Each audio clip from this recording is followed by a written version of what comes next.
Bien, como veo que hay algunos hermanos y hermanas que no estuvieron el miércoles pasado, y me alegro verles este miércoles, vamos a hacer un pequeño repaso de lo que hemos visto. Estuvimos hablando de la iglesia como el cuerpo de Cristo. Y habíamos dicho, entre otras cosas, que eso de decir la iglesia es el cuerpo de Cristo no es una frase hecha. Tampoco es solo una doctrina en la Biblia. Es mucho más que eso. Habíamos dicho que el cuerpo de Cristo es la vida del cuerpo en su iglesia. Es la vida de Cristo en su iglesia. Y habíamos decía que la iglesia es la vida de Cristo.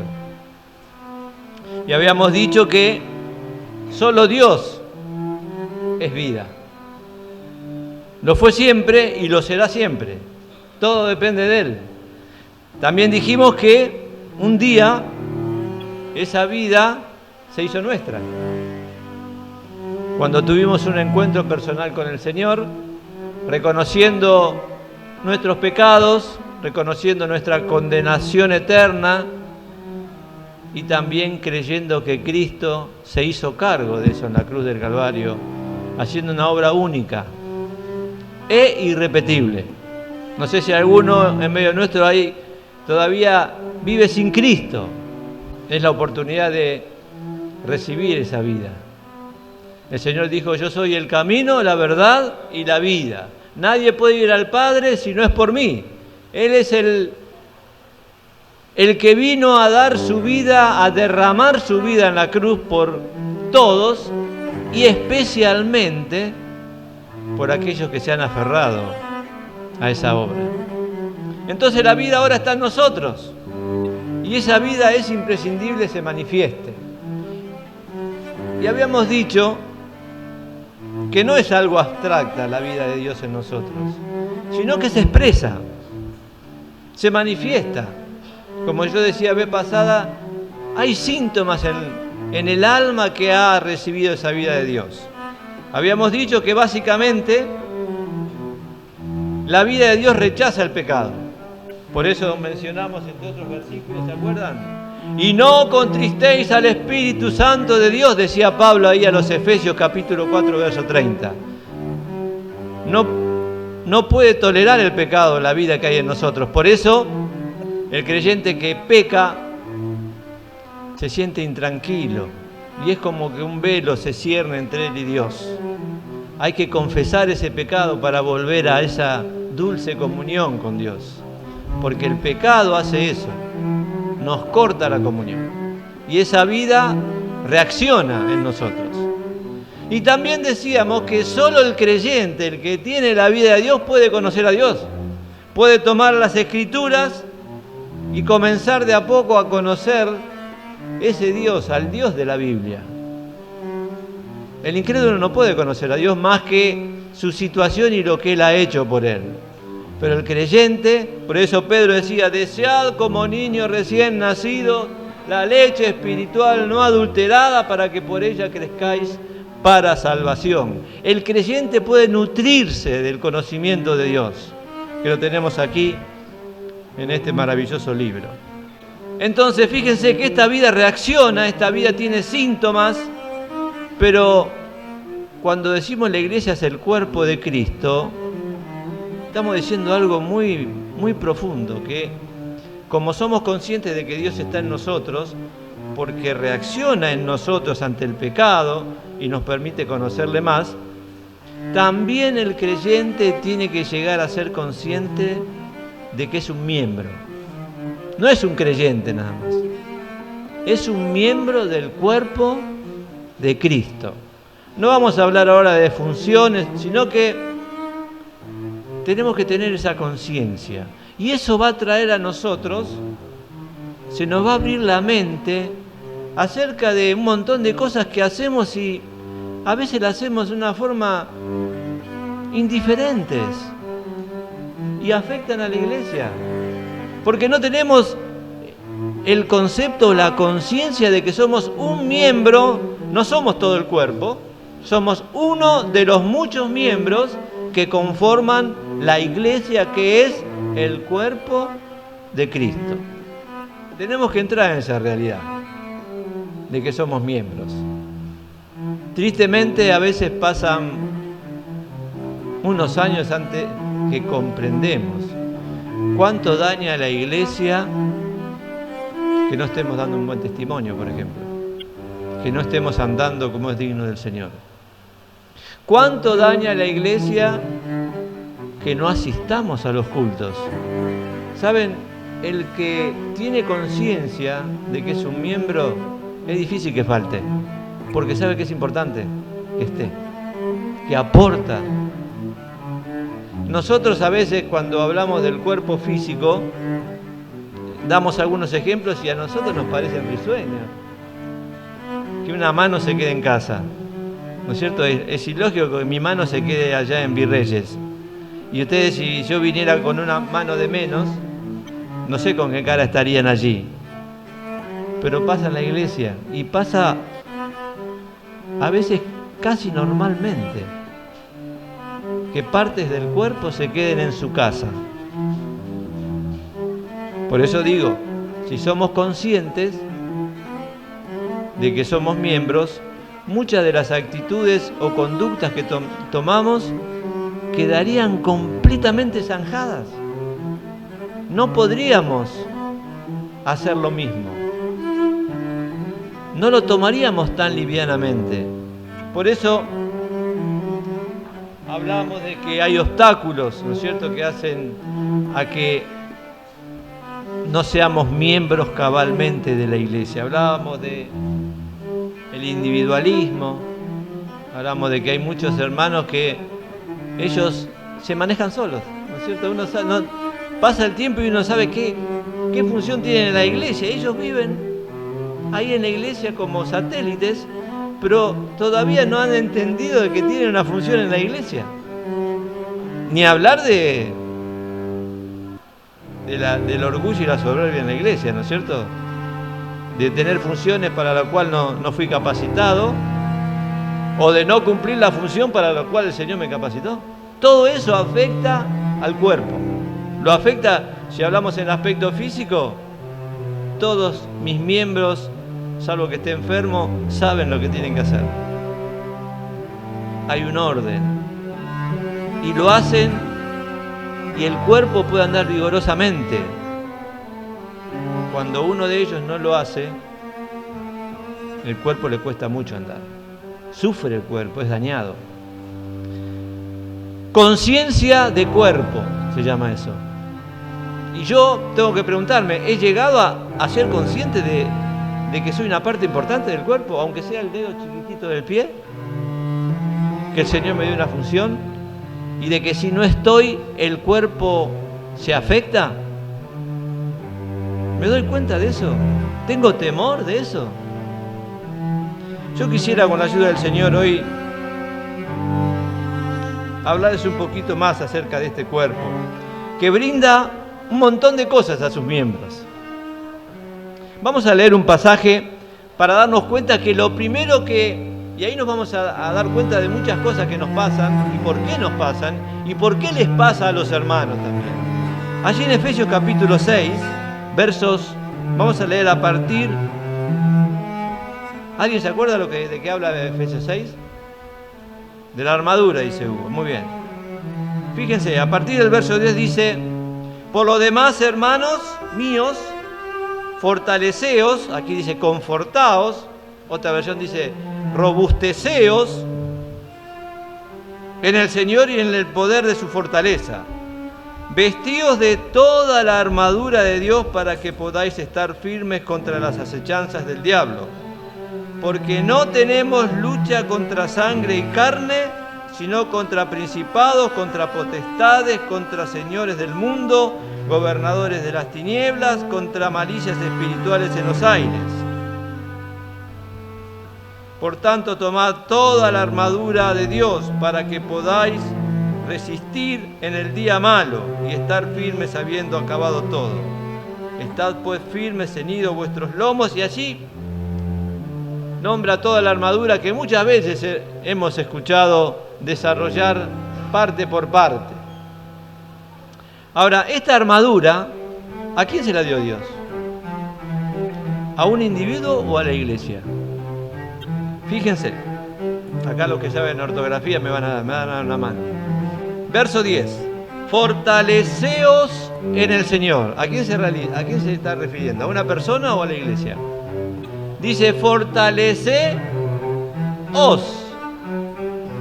A la iglesia. Vosotros fortaleceos.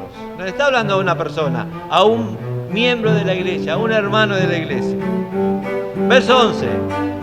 Vestíos de toda la armadura de Dios para que podáis estar firmes con... Verso 12. Porque no tenemos lucha contra, y ahí desarrolla todo. ¿Qué quiere decir la Escritura con esto? Es más, fíjense, Dios le dio una armadura a la iglesia. Por eso cuando somos orgullosos, soberbios, andamos como el llanero solitario, estamos cerca de caer. La iglesia tiene una armadura para protegerse. Todos aquellos hermanos que no estén allí en comunión con la iglesia van a ser dañados por el enemigo. Porque Dios le dio la armadura a la iglesia, no a un creyente individual nada más. Si ese creyente está aislado del cuerpo, Satanás lo va a atacar. Hay un versículo que el otro día estaba mirando, 1 Pedro 5, 8 y 9.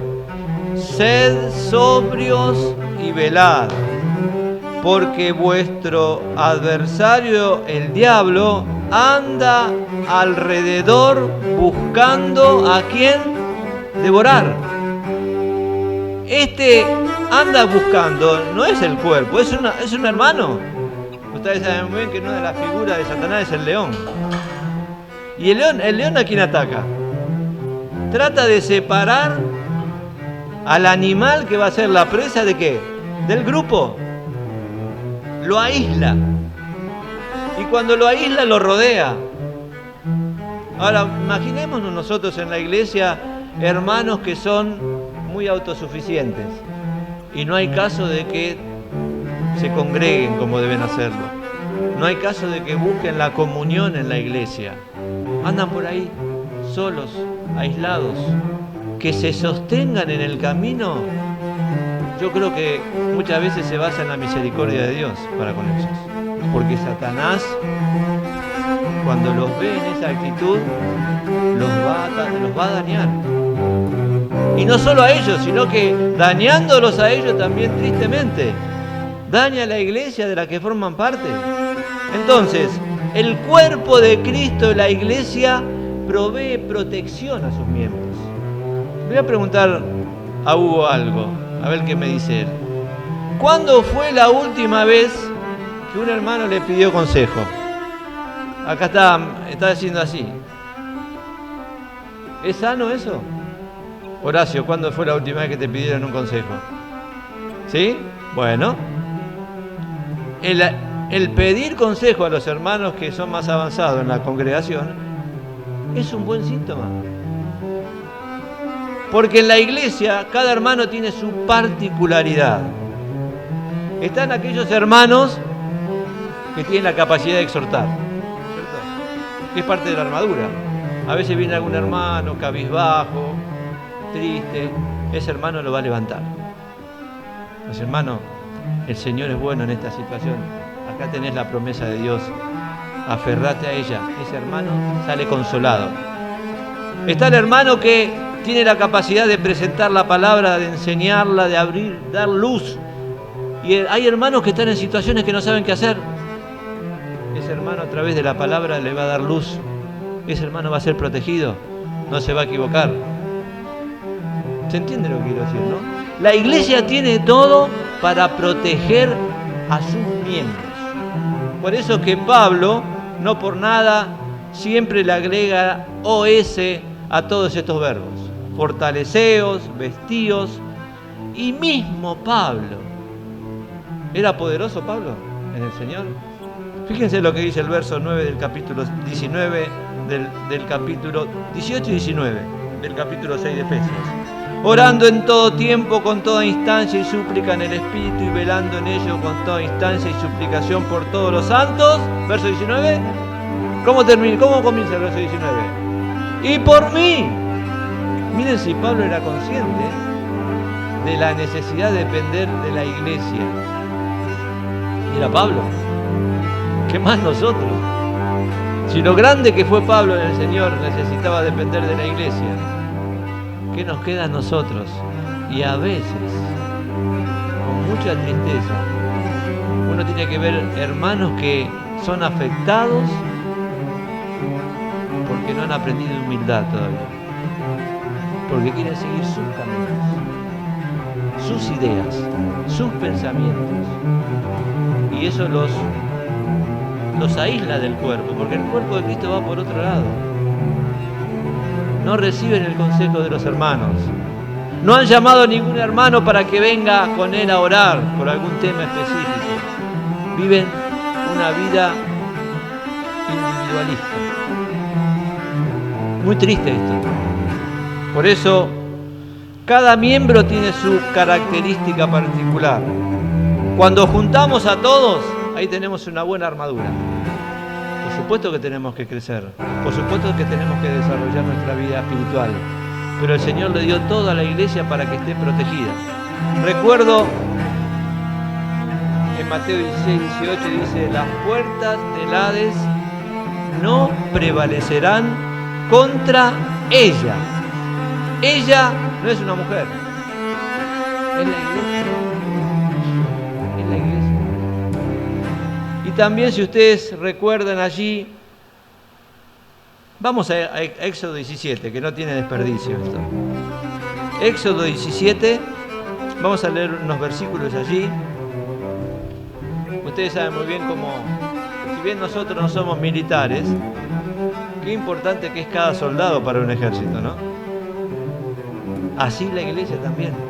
Éxodo, verso 17, vamos a leer del verso 8 al 13.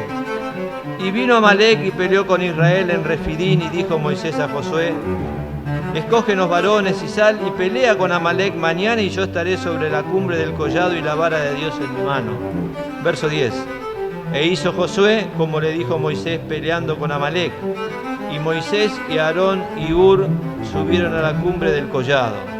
Y sucedía que cuando alzaba Moisés su mano, Israel prevalecía, mas cuando él bajaba su mano, prevalecía Amalec. Y las manos de Moisés estaban pesadas, por lo que tomaron una piedra y la pusieron debajo de él, y se sentó sobre ella, y Aarón y Hur sustentaban sus manos, el uno de una parte y el otro de otra. Así hubo en sus manos firmeza hasta que se puso el sol. Y Josué deshizo a Amalec y a su pueblo a filo de espada. Fíjense cómo estos líderes colaboraron. Moisés era un hombre de Dios, y no voy a hablar de Moisés hoy, ustedes lo conocen muy bien. Lo que hizo Moisés, la cercanía que tenía a Dios, la dependencia que tenía de Dios, pero necesitó ayuda. Por eso quiero enfatizar esto: la lucha de la iglesia, aparte de ser espiritual, es corporativa. Como cuerpo la iglesia debe pelear. Por eso las reuniones de oración marcan también cómo está la iglesia. Y es complicado en estos días, este tiempo la iglesia, las reuniones de oración. ¿No será que no entendemos nuestra parte como miembros de la iglesia? La de aportar también nosotros para que esa armadura se sostenga y podamos ser protegidos mientras andamos en el camino. Hebreos 10, 23 al 25 dice: no dejando vuestra congregación, sino exhortándonos unos a otros. El dejar la congregación y tenerlo por costumbre, dándole más importancia a otras cosas, es un índice de que no he comprendido que es un miembro. Y tampoco he comprendido la importancia que yo tengo en el cuerpo de Cristo para esta lucha que es espiritual. Si Pablo la valoraba al punto de pedir oración, nosotros tendríamos que tener temor de Dios, de no aportar nuestra presencia en la reunión de oración para aportar a no más ser una oración por los hermanos, por los propósitos que tiene la iglesia, por los planes que tiene la iglesia, por el programa que tiene la iglesia. Quizás esto nos explica del versículo 4:27 de Efesios: ni deis lugar al diablo. Saben que el diablo puede con algún hermano individualmente, pero no con la iglesia. Por eso, si hoy no he tomado conciencia de que soy un miembro, sería bueno que cuando llegue a casa, en la tranquilidad del hogar, le pida a Dios: Señor, muéstrame quién soy en la iglesia. ¿Cuál es mi función? ¿Qué es ser un miembro de la iglesia? 1 Corintios 12:21 dice: ni el ojo le puede decir a la mano, no te necesito, ni la cabeza a los pies, no tengo necesidad de vosotros. Fíjense que algo que es imposible en el cuerpo humano, salvo la enfermedad del cuerpo, a veces pasa en la iglesia, por falta de conciencia de cuerpo. Dios nos manda, a través de Pablo: tomad toda la armadura de Dios. Orar por cada uno de los miembros para que, conscientes de su responsabilidad, porque sabemos que tenemos privilegios en la iglesia. El servir a Dios es un privilegio, el poder tener un ministerio, el venir a la cena, a recordar a nuestro Salvador es un privilegio, el formar parte de las decisiones de la iglesia es un privilegio, pero ¿y nuestra responsabilidad? Y yo estaba pensando, estamos viviendo un tiempo donde todos quieren privilegio. Nadie quiere responsabilidad. Todos quieren privilegios, nadie quiere sacrificarse por nada. Todo pareciera que se va metiendo en la iglesia también. Así vive el mundo. La educación se ha perdido totalmente. Tenemos la posibilidad a través de la palabra de educarnos para poder ser el miembro que Dios espera, ni más ni menos. Después vamos a ver también que también tenemos límites, ¿no es cierto?, como miembros, pero poder ser el miembro que Dios quiere que sea, para aportar a la iglesia lo que Dios me dio a mí, que es vida, a través de muchas maneras, aportarle vida a la iglesia para que las reuniones sean reuniones espirituales, desafiantes, fortalecedoras, edificantes. Hermanos, esta es la propuesta de Dios. Él nos ha dado toda la armadura para poder estar firmes. Y cada uno de nosotros, como hermanos y miembros, debemos ser parte de ella. Que el Señor nos ayude a discernir esto y a tomar una determinación. El tiempo es corto, el Señor se acerca, su iglesia tiene muchas cosas para hacer, entre ellas, fortalecerse en Él. Que el Señor nos ayude.